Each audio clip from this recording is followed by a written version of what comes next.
நம்ம திமுகவுடைய மாணவர் அணி மாநில தலைவரா செயலாளரா ராஜீவ்காந்தி நாம் தமிழர் கட்சியில் வந்து வாடகைக்கு எடுத்து வச்சிருக்காங்க இல்லையா, அந்த ராஜீவ்காந்தி ஒரு விஷயத்த பேசியிருக்கிறார். தொடர்ச்சியா அதை பேசிட்டு தான் வர்றாரு. ஏன்னா அந்த ஒரு கண்டென்ட் மட்டும் தான் அவர்கிட்ட இருக்கு, புரியுதா? அவர் என்ன சொல்றாருன்னா, நடிகர் விஜய் வந்து தமிழ்நாட்டுல பிறந்ததுனால அவர் இன்னைக்கு தமிழ் சினிமால வந்து உச்ச நட்சத்திரமாக இருக்கிறாரு. இதே இது ஒரு உத்தரப்பிரதேசத்திலேயோ பீகார்லயோ மத்திய பிரதேசத்திலேயோ பிறந்திருந்தாருன்னா இவர் தமிழ்நாட்டுக்கு பீடா விற்கவோ அல்லது பானிபூரி விற்கவோ தான் வந்திருப்பாரு அப்படின்னு சொல்லிட்டு ஒரு விஷயத்த சொல்லியிருக்கிறாரு. சரி, ஓகே, நீங்க சொல்றது மாதிரி தளபதி விஜய் அவர்கள் ஒருவேளை உத்தரப்பிரதேசத்திலேயோ பீகார்லயோ மத்திய பிரதேசத்திலேயோ பிறந்திருந்தா, அவர் ஒருவேளை அங்கிருந்து தமிழ்நாட்டுக்கு பிழைக்க வந்திருந்தா பீடா கடை போட்டிருக்கலாம், பானிபூரி கடை போட்டிருக்கலாம். நீங்க சொல்றது வாஸ்தவம் தான். அதே தான் உங்கள்ட்ட திருப்பி கேட்கிறேன்.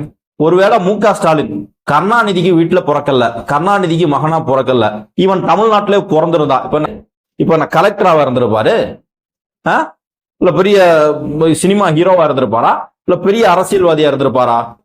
ஒரு மண்ணாங்கட்டியும் கிடையாது. ஏதாவது நான் ஒண்ணு சொல்லல, ஏன் இப்படி தேவையில்லாம எங்க கிட்ட வம்புழுத்து வாங்கி கட்டிக்கிறீங்கன்னு தெரிய மாட்டேங்குது. என்ன ராஜீவ்காந்தி அவர்களே, நான் தான் கேட்கிறேன். சரி, அது கூட சம்பவம் நடந்து போச்சு. உதயநிதி ஸ்டாலினுக்கு மகனாக பிறக்கலன்னா இப்ப என்ன பண்ணிட்டு இருப்பாரு? அதுக்கு பதில் இருக்கு அவங்க கிட்ட. என்ன பண்ணிட்டு இருப்பாரு? இவன் தமிழ்நாட்டிலே பிறந்திருந்தா கூட என்ன வேணா பண்ணிட்டு இருக்கலாம். அதெல்லாம் பிறப்பு யாருடைய கையில் இருக்க போகுது? ஒருத்தருக்கு கிடைக்கக்கூடிய வாய்ப்பை சரியா பயன்படுத்தினானா இல்லையா அப்படிங்கறதான் கேள்வி. அத தளபதிக்கு கிடைத்த வாய்ப்பை அவர் சரியா பயன்படுத்தி இருக்கிறாரு. தன்னை நம்பி இருக்கக்கூடிய கூட்டத்திற்கும் அதனால் ஏதாவது பலன் இருக்கணும், தன்னை வாழ வைத்த மக்களுக்கும் ஏதாவது பலன் இருக்கணும் அப்படிங்கிறதுக்காக அரசியலுக்கு வராரு.